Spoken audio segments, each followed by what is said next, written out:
Assalamualaikum warahmatullahi wabarakatuh.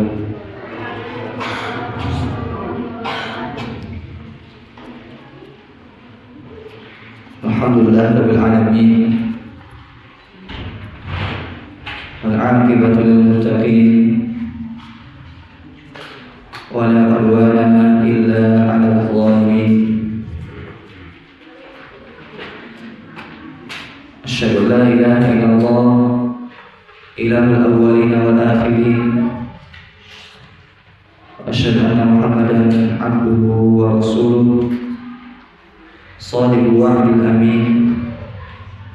Allahumma shalli wa sallim ala nabiyyina Muhammadin wa ala alihi wa ashabihi wa man tabi'ahum bi ihsan ila yaumiddin. Amma ba'du. Para santri rahimahumullah, pada malam hari ini kita lanjutkan rutinitas kita atau pembelajaran kita setiap malam Senin, yaitu membahas kitab Khulasatu Ta'limil Ilm, yaitu ringkasan pengagungan terhadap ilmu. Pembahasan terkait tema ini begitu penting, apalagi kita semua setiap harinya bergelut dengan ilmu. Dari awal kita bangun tidur, kemudian ada halaqah, setelah itu KBM jam 8, terus sampai sore. Kemudian setelah maghrib ada kegiatan lagi halaqah. Ini apa? Berkaitan dengan ilmu. Dan seorang yang mana kehidupannya terus-menerus atau bergelut dengan ilmu, hendaknya memperhatikan hal ini, yaitu pengagungan terhadap ilmu. Jangan sampai misalkan kita tiap hari belajar, siang dan malam belajar, tapi ternyata apa? Pengagungan terhadap ilmunya kurang. Jangan sampai. Oleh karenanya apa? Ketika Ustaz menyampaikan materi ini, harap perhatikan, jangan ada yang ngobrol, jangan ada yang sibuk sendiri, perhatikan, dengarkan, kemudian berusaha pahami. Jika nanti tidak paham, tanyakan. Ini sangat penting bagi kita, pengagungan terhadap ilmu, karena kita sudah bahas di pertemuan pertama. Seorang bisa mendapatkan ilmu yang bermanfaat sesuai kadar pengagungan ia terhadap ilmu. Semakin seorang melakukan ilmu, maka semakin besar kadar ilmu yang ia akan dapatkan. Dan ilmu itu bukan hanya sekedar hafalan, bukan hanya sekedar misalkan pintar ngomong, tidak. Ilmu itu sesuatu yang tertancap dalam hati, yang dapat merubah seseorang yang tadinya kurang baik menjadi baik, ilmu yang bermanfaat.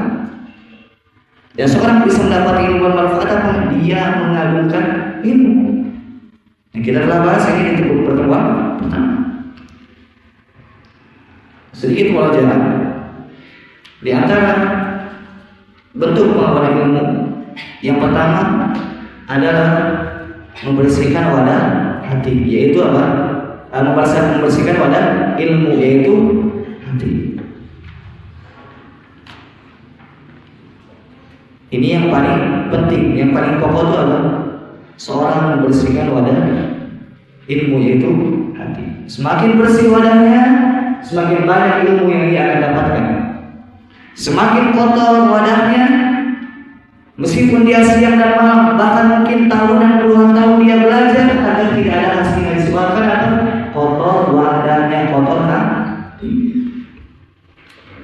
Dan membersihkan hati bukan sesuatu yang mudah, bukan berarti misalkan Ustaz bicara ini sudah bersih. Enggak, kita sama-sama belajar. Ini fungsi kita belajar itu apa? Supaya kita bisa melawan sedikit demi sedikit membuang kotoran hati kita.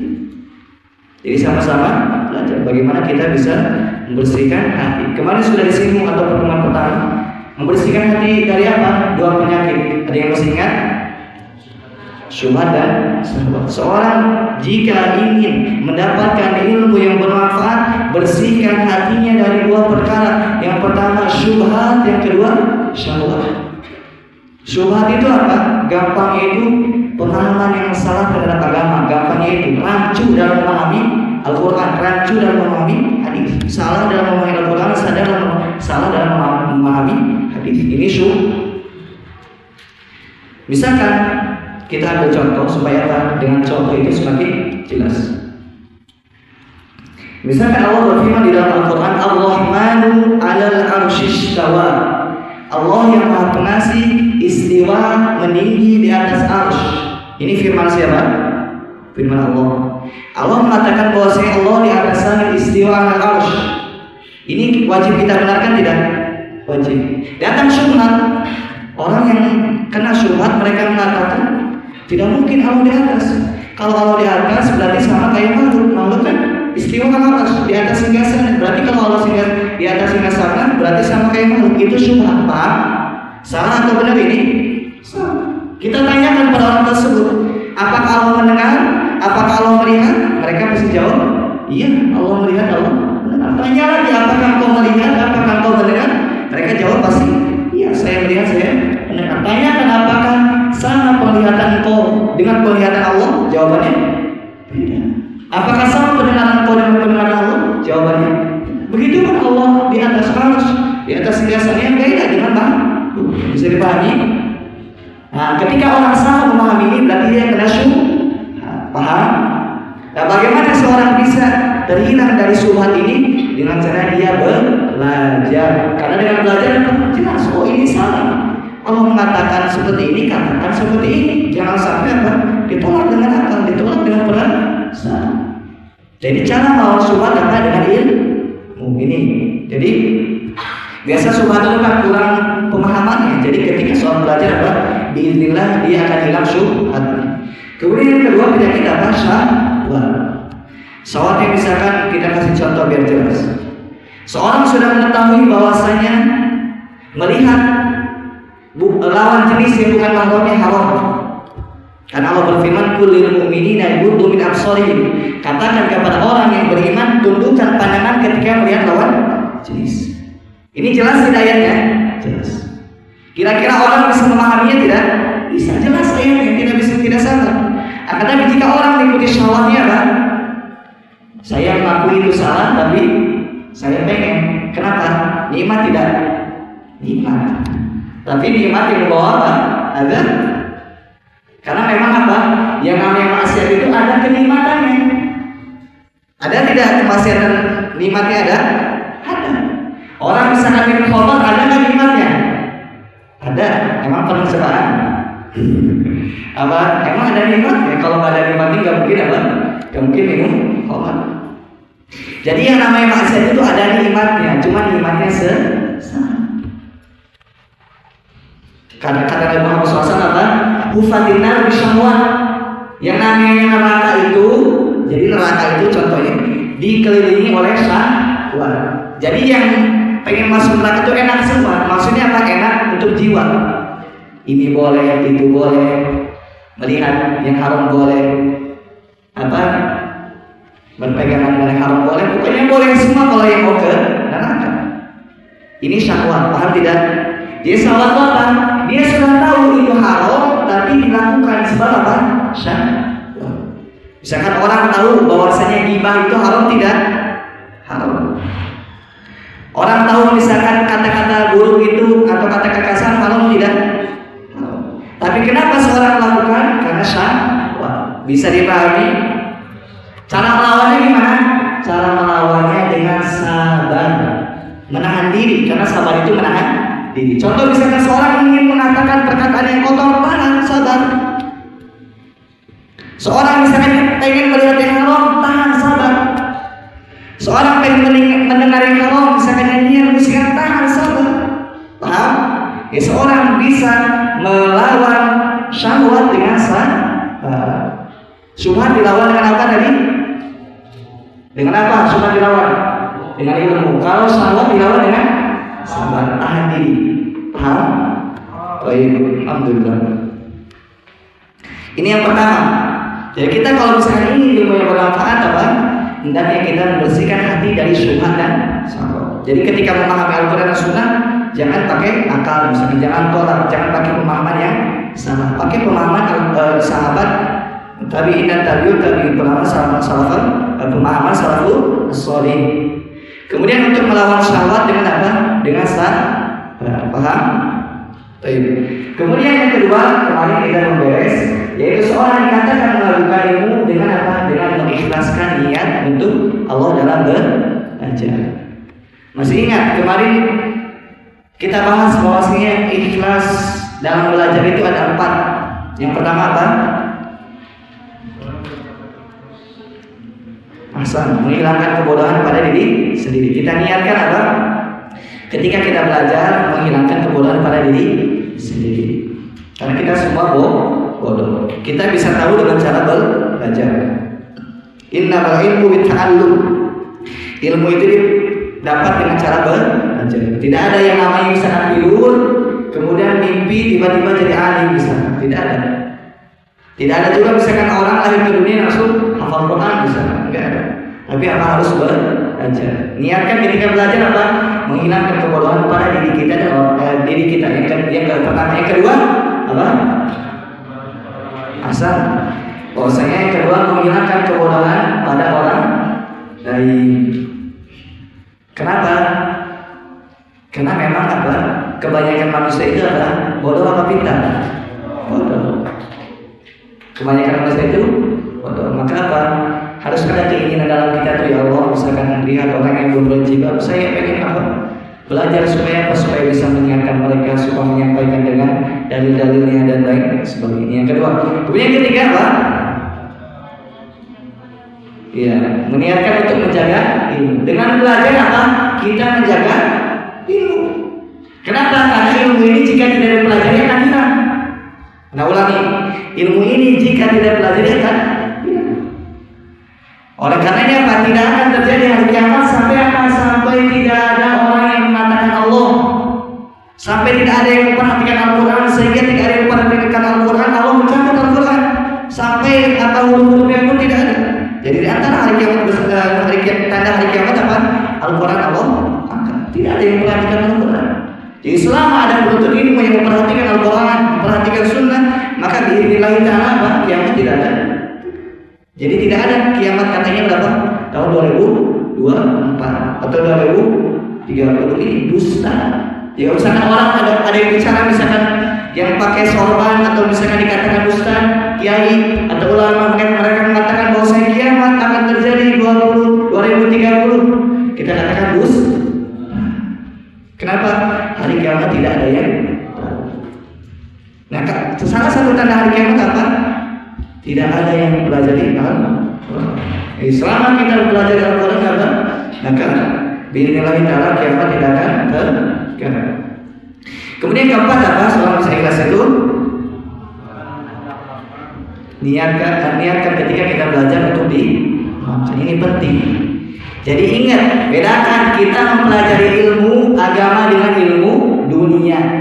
Jangan sampai misalkan mempelajari ilmu agama ini sekedar wawasan saja. Artinya wawasan itu akan sekedar tahu, tidak diamalkan. Misalkan kalau ilmu umum bisa jadi sekedar wawasan, misalkan apa? PS misalkan sekedar wawasan kan? Betul tidak? Betul, wawasan misalkan di negeri ini kulturnya seperti ini PS kan? Ini wawasan tidak? Wawasan. Kalau ilmu agama wawasan bukan? Bukan. Ilmu agama itu apa? Harus dipraktekkan. Ilmu agama itu harus dipraktekkan, harus diamalkan. Jadi dengan meniatkan 4 hal ini apa? Kita dianggap bisa ikhlas. Baik. Bisa dipahami?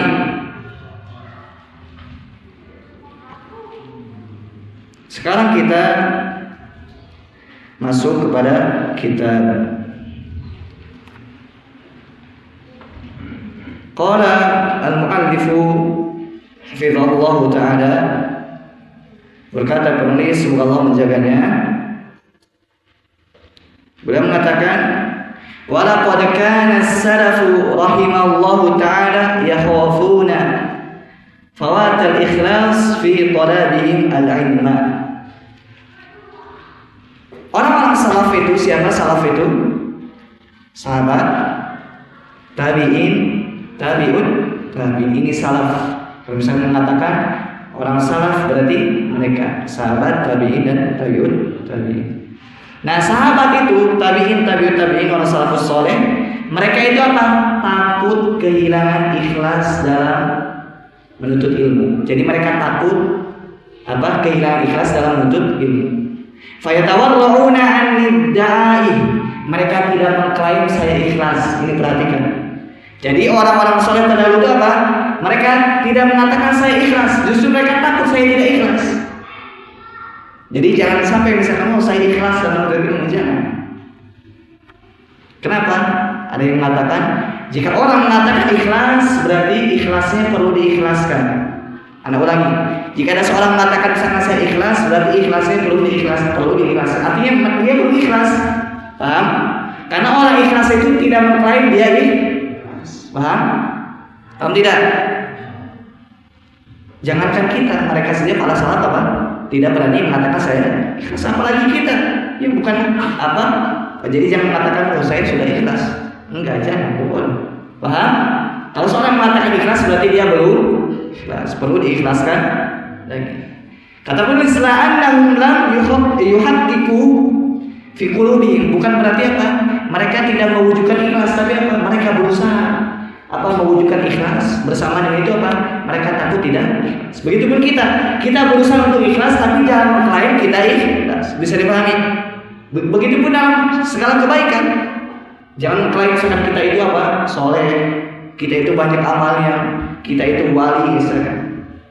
Jangan mengklaim bahwasanya kita apa? Penuh dengan kebaikan, tidak. Setiap dari kita penuh dengan kesalahan dan kekurangan. Bisa dipahami? Oleh karena Imam Ahmad, ada yang tahu Imam Ahmad siapa? Imam Ahmad itu salah satu dari imam mazhab yang empat. Di antara murid Imam Syafi'i. Beliau pernah ditanya, hal talabtal ilma lillah, apakah kau menuntut ilmu itu karena Allah? Dia ditanya, seorang ulama ditanya, apakah kau ikhlas dalam menuntut ilmu? Kata beliau, lillahi aziz, yang nama ikhlas itu sulit. Lihat Imam Ahmad mengatakan sulit ikhlas, apalagi kita. Jadi apa? Jangan mengklaim kita itu ikhlas, tapi harus berusaha mewujudkan ikhlas, tapi jangan mengklaim. Bisa dipahami? Bisa dipahami tidak? Taib. Lillahi aziz, yang nama ikhlas itu sulit. Walakinnahu syai'un hubbiba ilayya fatalabtuhu. Akan tapi apa? Yang namanya ilmu itu aku cinta sehingga aku mencari. Jadi usahakan apa? Kita harus cinta ilmu sehingga apa? Sehingga kita semangat dalam mencarinya. Kalau sudah cinta sudah kemanapun dikejar. Betul tidak? Seorang kalau sudah cinta kemanapun dikejar. Bahkan ada yang kalau sudah cinta rela bunuh diri. Ini cinta yang batil, cinta yang salah. Cinta yang benar apa? Cinta terhadap ilmu. Supaya apa? Supaya kita semangat dan nanti mengamalkan ilmu. Paham tidak? Taib. Nah pertanyaannya, kita sekarang masuk apa? Penghalang-penghalang ikhlas. Jadi seorang bisa terhalang dari ikhlas. Di antaranya apa? Ria. Jadi kalau ditanya apa penghalang-penghalang ikhlas atau yang dapat apa menghalangi seorang dari ikhlas? Pertama ria. Ria itu apa? Ada yang tahu? Ria itu seorang ketika beramal soleh pengen dilihat oleh orang supaya dipuji. Ini ria. Jadi misalkan seorang lagi sholat, misalkan ada orang lain tiba-tiba sholatnya dia apa? Dipanjangin misalkan. Kemudian sujudnya dipanjangin misalkan. Apa? Dia niatkan supaya apa? Supaya dipuji orang. Ini ria. Paham tidak? Paham tidak? Tapi jangan sampai nuduh misalkan ada orang sujudnya lama banget, wah ini orang ria, jangan boleh. Paham tidak? Kita tuh apa ketika belajar kan harus lihat diri kita dulu. Jangan dikit-dikit, wah ini mah cocok untuk si fulan misalkan. Enggak, kita dulu. Paham tidak? Ini ria. Ria itu apa tadi? Beramal supaya dilihat orang, ujung-ujungnya dipuji. Paham? Kemudian kedua, penghalang dari ikhlas itu adalah sum'ah. Sum'ah itu apa? Pengen didengar orang supaya dipuji. Anda ulangi, sum'ah itu apa? Supaya didengar orang, supaya dipuji. Dia beramal kemudian pengen didengar orang supaya dipuji. Bedanya ria sama sum'ah apa? Ria mah pengen dilihat, kalau sum'ah pengen didengar. Contoh apa? Contoh yang sum'ah misalkan lagi baca Quran, Kemudian ada yang lewat misalkan. Ada lewat misalkan apa? Ayah dari wanita yang diidamkan misalkan. Oh jadi apa bagus-bagus supaya anaknya dikasih kok ke dia misalkan. Boleh tidak? Tidak. Ini namanya apa? Sum'ah. Dia membaguskan amalan yang misalkan baca Qur'annya. Supaya apa? Supaya dipuji orang. Sini perhatikan. Paham tidak? Tapi jangan dulu misalkan ada orang yang baca Quran kemudian bacaannya bagus, misalkan ini sum'ah, pengen dipuji orang. Ya. Paham tidak? Jadi jangan dulu, tapi lihat diri kita dulu. Jadi kata Imam Malik kata, kunna nata'allamul ilma li anfusina. Kita itu dulu belajar apa? Untuk diri kita. Jangan sampai sudah tahu, oh ditembak fulan, ini cocok untuk fulan, cocok untuk fulana, bisa enggak. Tapi lihat diri kita dulu. Bisa dipahami? Ini yang kedua. Yang ketiga apa? Seorang dalam beramal itu apa? Penghalang ikhlas. Seorang beramal ingin sesuatu dari dunia. Seperti misalkan wanita, atau misalkan jabatan, atau kedudukan. Contohnya misalkan ini yang ketiga. Apa tadi yang ketiga? Dia beramal untuk ilmu, untuk mencari sesuatu dari dunia seperti puji apa? Diangkat kedudukannya misalkan, atau ingin dihormati. Ini juga salah. Jadi jangan sampai misalkan apa? Saya menuntut ilmu supaya ketika misalkan lewat di suntangannya misalkan jangan. Atau misalkan saya belajar supaya apa? Supaya nanti diagungkan di tengah masyarakat misalkan jangan. Karena ada kisah bahwasanya ada seorang laki-laki disebutkan di kitab Wa'iqut Tulab. Disebutkan di kitab Wa'iqut Tulab bahwasanya ada seorang laki-laki melamar perempuan. Ditolak. Siap. Dia melamar apa? Ditolak oleh perempuan atau wali. Si laki-laki tersebut mikir, hal apa yang dapat saya apa supaya saya diterima oleh perempuan itu, supaya tidak ditolak. Mikir dia. Ternyata dia punya ide, yaitu ilmu. Jadi supaya saya nanti ketika melamar diterima oleh wanita tersebut, saya harus belajar dulu. Nanti kalau belajar kan kedudukannya tinggi. Paham? Sampai sini? Ternyata dia terus belajar. Ternyata dia jadi seorang syekh, seorang ustaz, seorang alim. Tapi ternyata setelah dia jadi seorang alim, perempuannya yang datang sendiri. Yang tadinya si laki-laki datang perempuan, justru perempuannya yang datang atau wali. Paham? Tapi si laki-laki tersebut apa? Pola pikirnya sudah berubah. Saya dulu meniatkan apa menuntut ilmu untuk dapat menikahi si fulan, tapi sekarang dia sudah tahu bahwa ilmu tidak mungkin bisa didapatkan kecuali apa? Harus karena Allah Subhanahu wa ta'ala. Jadi apa? Dia tidak diambil perempuan tersebut, ditinggalkan, dia terus belajar. Kenapa? Karena kalau dia ambil perempuan takutnya tidak ikhlas dalam belajar. Paham tidak? Jadi ketika kita misalkan belajar apa? Harus karena Allah. Paham tidak? Kalau misalkan kita sudah karena Allah, ternyata misalkan kita dihormati, misalkan kita dijadikan misalkan apa? Yani tokoh misalkan tanpa diniatkan, ini merusak niat kita tidak? Merusak tidak? Tidak, kalau tidak diniatkan. Paham tidak? Misalkan kita belajar memang niatnya empat tadi. Pertama, emang menghilangkan kebodohan pada diri kita, orang lain, kemudian menjaga ilmu, kemudian untuk mengamalkan. Kita niatkan 4 hal ini, tapi ternyata misalnya kita dapat kedudukan, kemudian kita dihormati. Ini merusak niat kita tidak? Tidak. Paham tidak?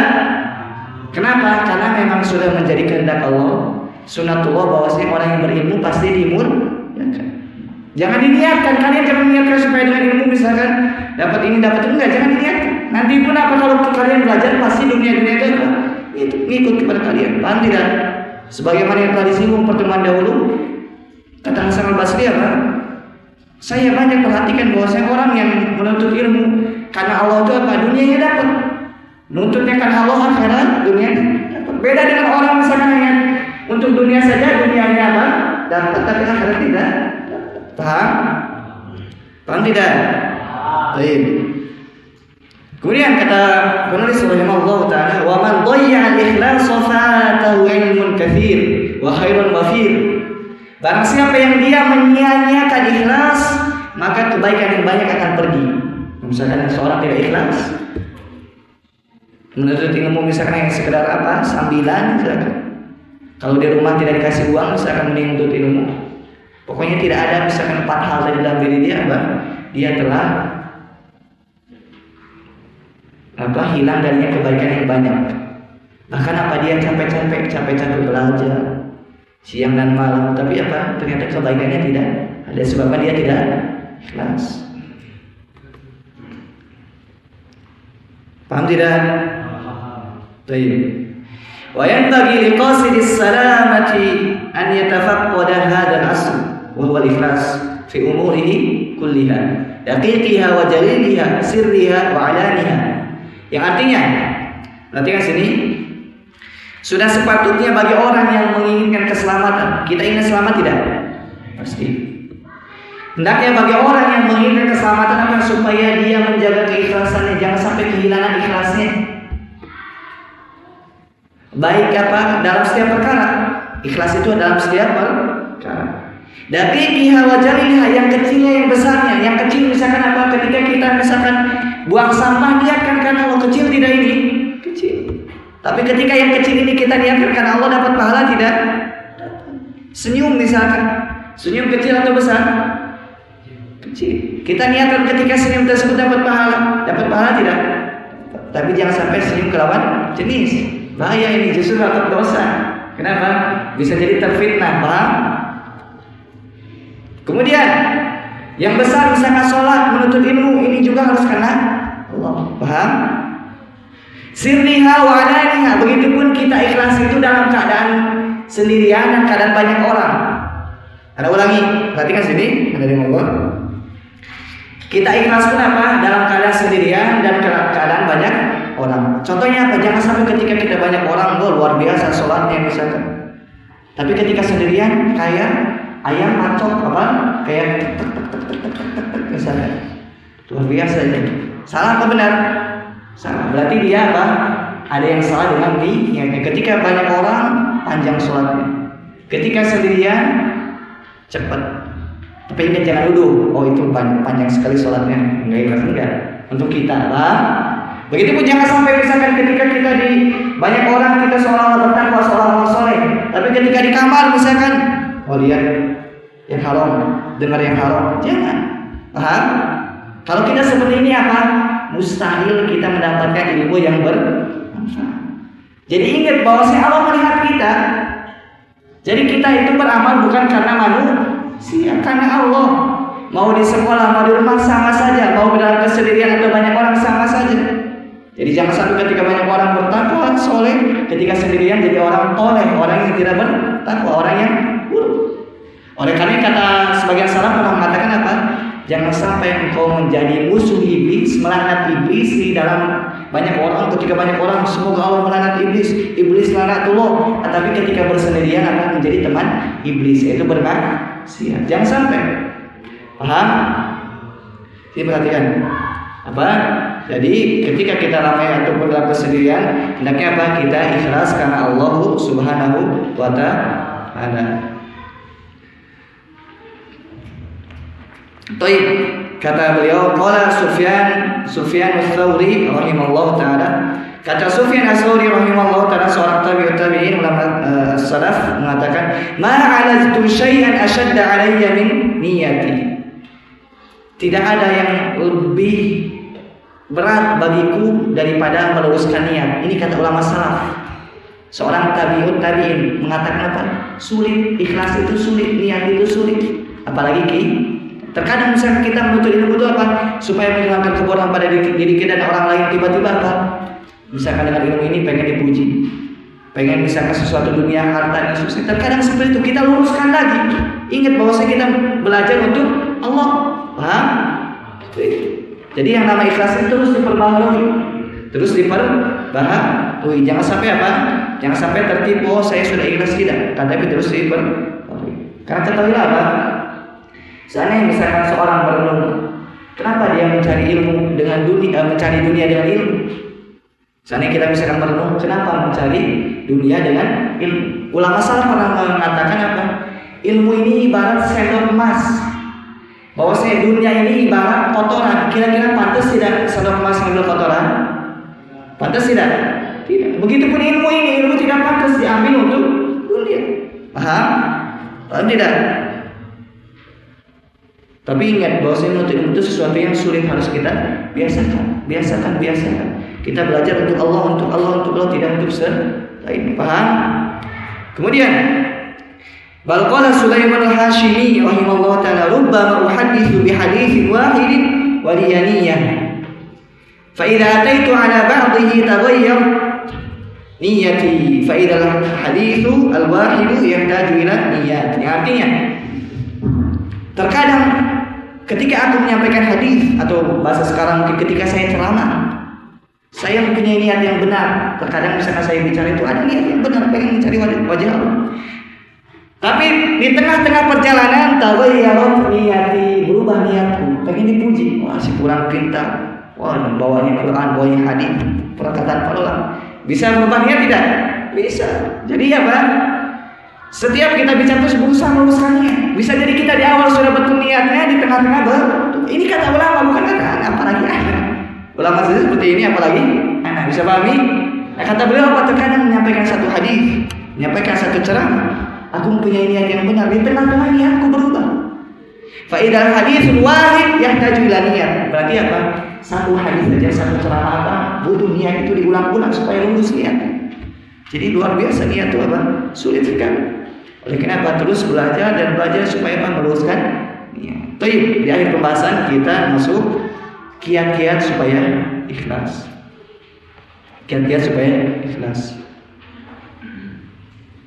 Yang pertama, tentunya berdoa. Yang pertama, seorang bisa ikhlas yaitu dengan cara berdoa.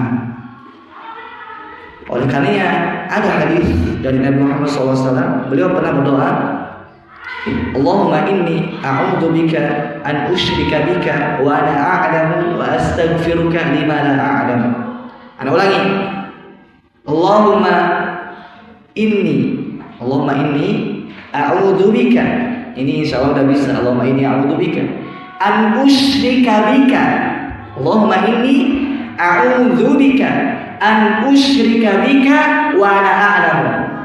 Allahumma ya Allah, inni a'udzubika, sesungguhnya aku berlindung kepadamu, min an usyraka bika, dari aku menyekutukanmu. Aku berlindung kepadamu ya Allah, aku menyekutukanmu, berlindung dari kesyirikan, dari riya.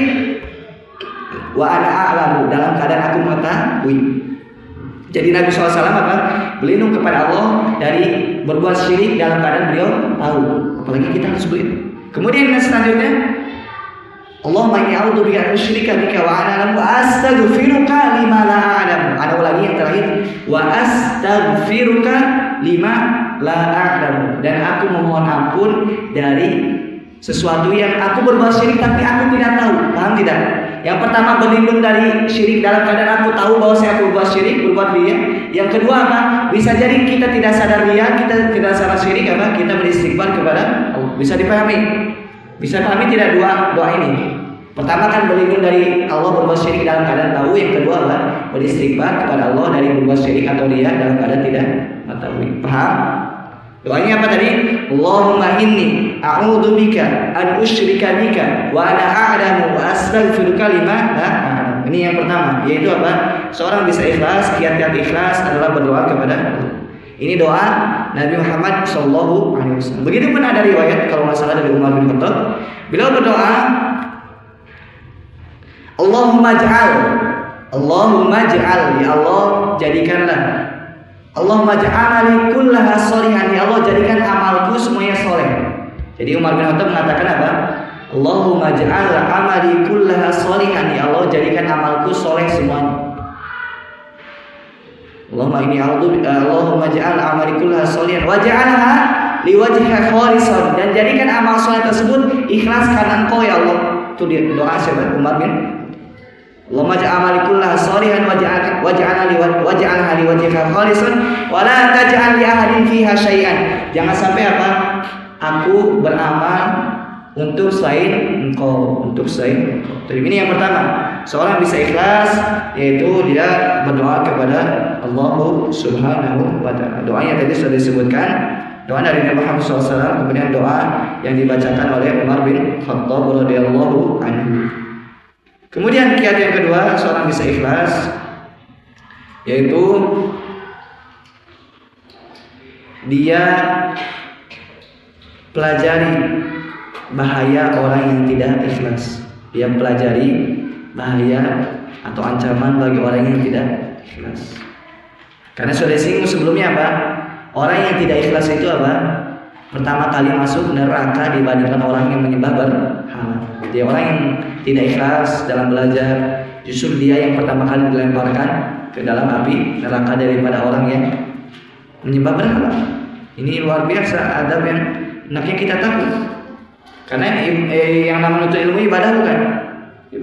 Ibadah itu wajib ikhlas tidak? Wajib. Karena syarat ibadah ada berapa? 2. Yang pertama ikhlas, kemudian yang kedua mutaba'ah, contoh Nabi Muhammad SAW. Nah, di antara hal yang hendaknya kita ketahui, ancaman bagi orang yang tidak ikhlas dalam belajar, Nabi Muhammad SAW bersabda, "Man ta'allama ilman."